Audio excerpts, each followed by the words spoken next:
Hey besties, what's up?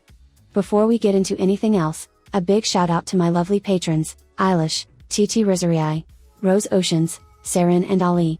Thank you for joining and I hope your day is going very well. If you'd like to join my Patreon to participate in polls for future videos, or for any type of extra content, link is in the description and pinned comment.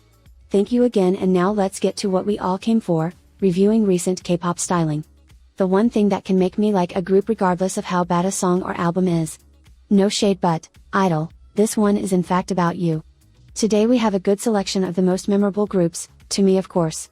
Remember that I only have 2 eyes and I will inevitably leave out certain groups I didn't pay much attention to or forgot about. But please feel free to comment your personal favorite styling in recent months that we should all take a look at. So yeah. I guess we do have to do another disclaimer. 1. Keep in mind that we are talking about clothing you can take off and put back on whenever you want. 2. Nobody's fave is responsible for their own styling. And 3. I'm not the CEO of fashion, but I do enjoy keeping up and like to think I have a good eye for it. What else? I think that's it.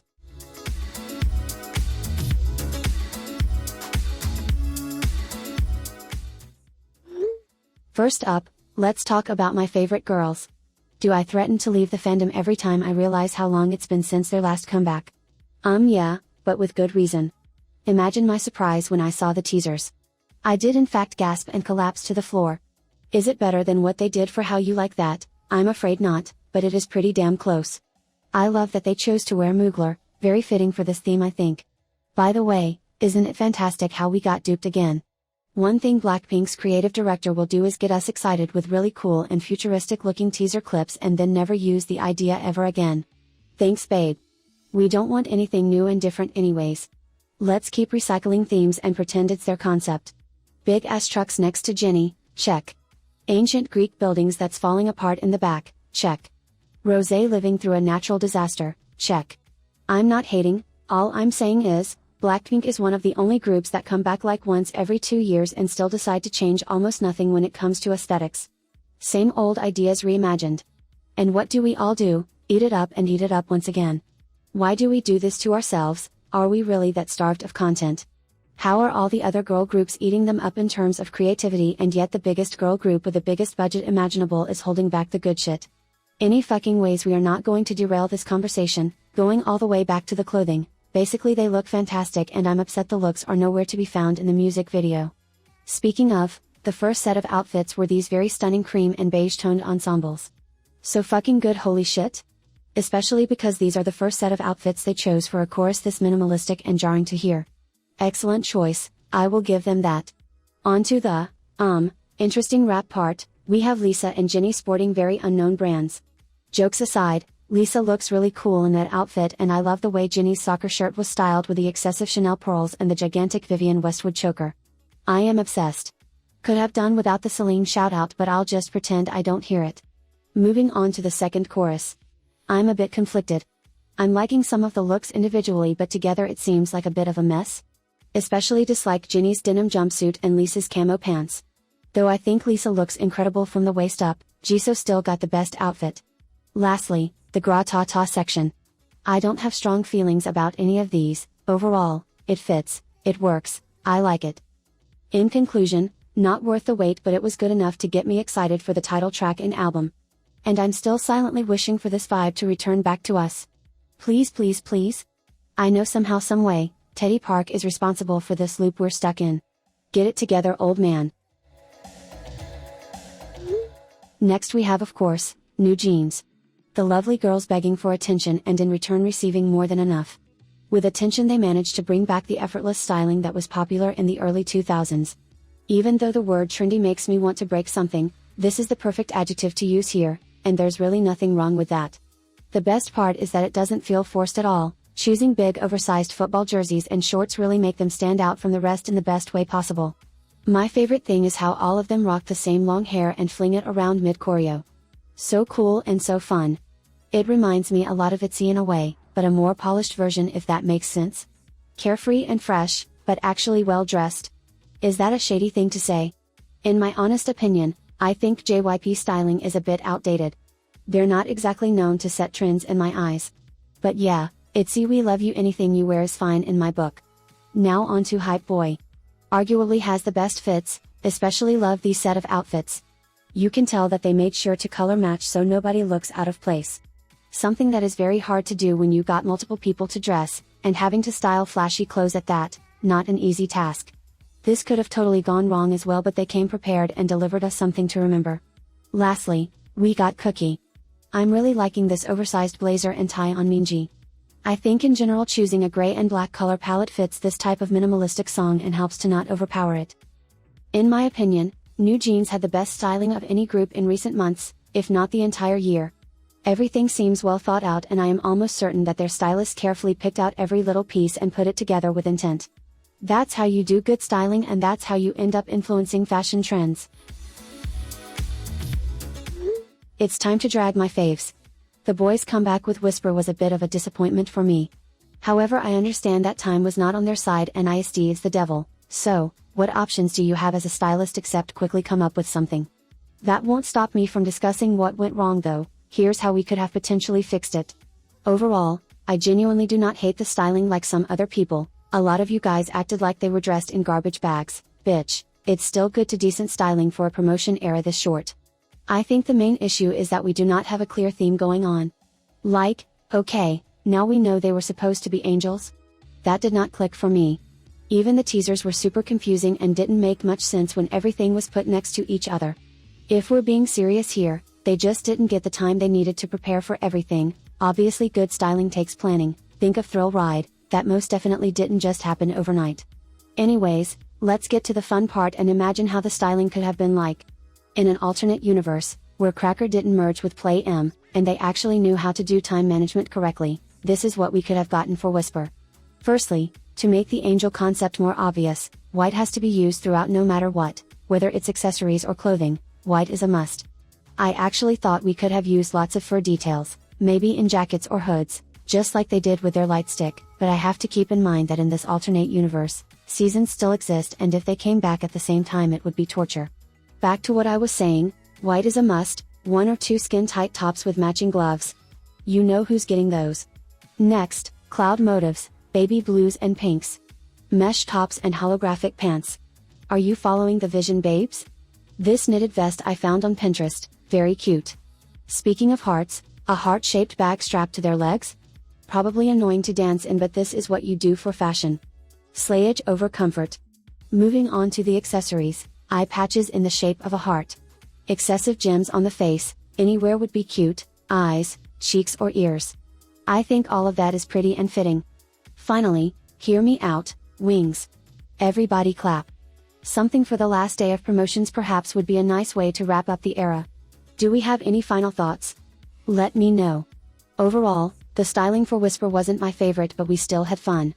Hopefully they stop overworking the boys so we continue to get really great comebacks to remember.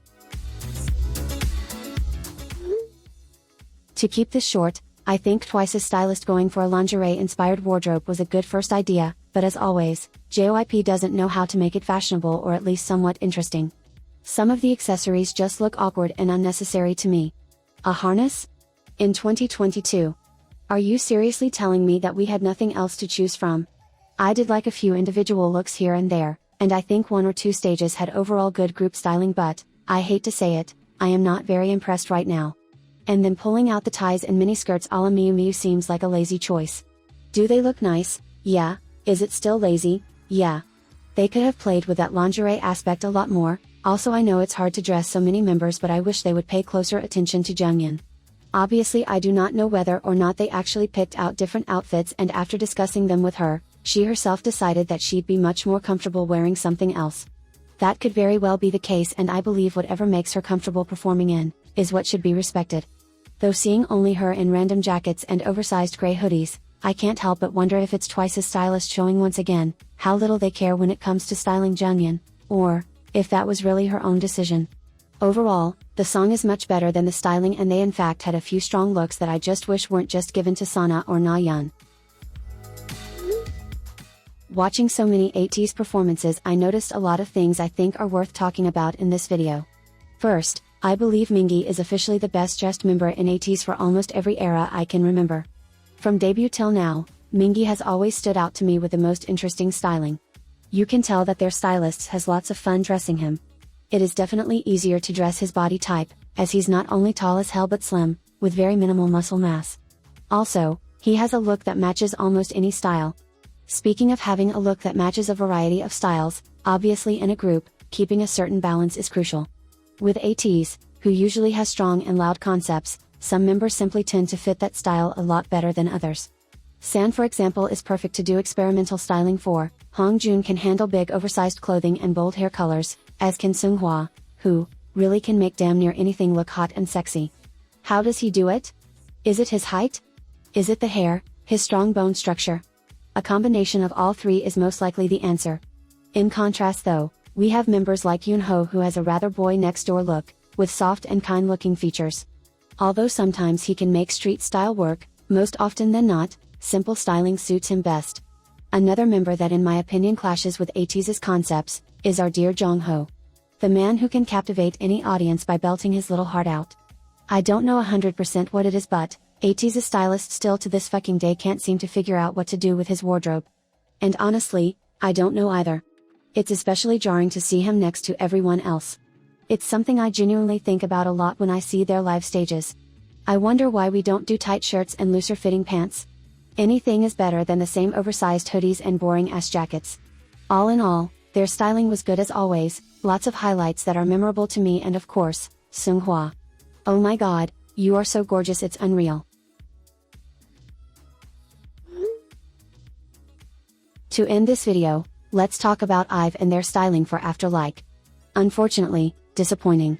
The only outfits I liked were these bright two-piece sets as well as this white ensemble with the fur cuffs on the arms. This black version is also very pretty. But like, why did we only give One Young the flared pants? I think we could have played that up more, at least try to give us a little bit of balance please. The rest of the outfits were absolutely nothing interesting to talk about. Their little attempts at matching the fur cuffs to One Young were just funny to me, like, this weird fur choker babe, I'm dead. And not in a good way, this is bad. After Love Dive I set my expectations way too high, so now that I see these boring fits I'm extra disappointed. But oh well. Instead of complaining about what I don't like, let's actually have some fun and do a restyling for After Like. Basically, my main goal is to bring back the bling, in whatever way possible, through clothing, shoes, boots, makeup and accessories. Just douse them in sequins and shiny fabrics. I did like that we used fur details, but they don't stand out enough. We need them, A, big and fluffy, and B, in bright colors. I want the drama and I want the sparkles for IVE, it's what we and the girls deserve. Here's an overview of the vision I had in mind, definitely let me know what you think. Excessive? Over the top? Excellent? You decide.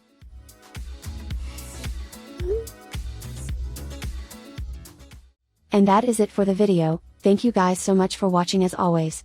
I had a lot of fun discussing K-pop styling once again, and if you like this type of content, let me know and I'll make this a series. Also, again, if there are any groups I missed, that had great styling recently, comment down below, I would love to check them all out. Okay, see you next week besties, bye bye.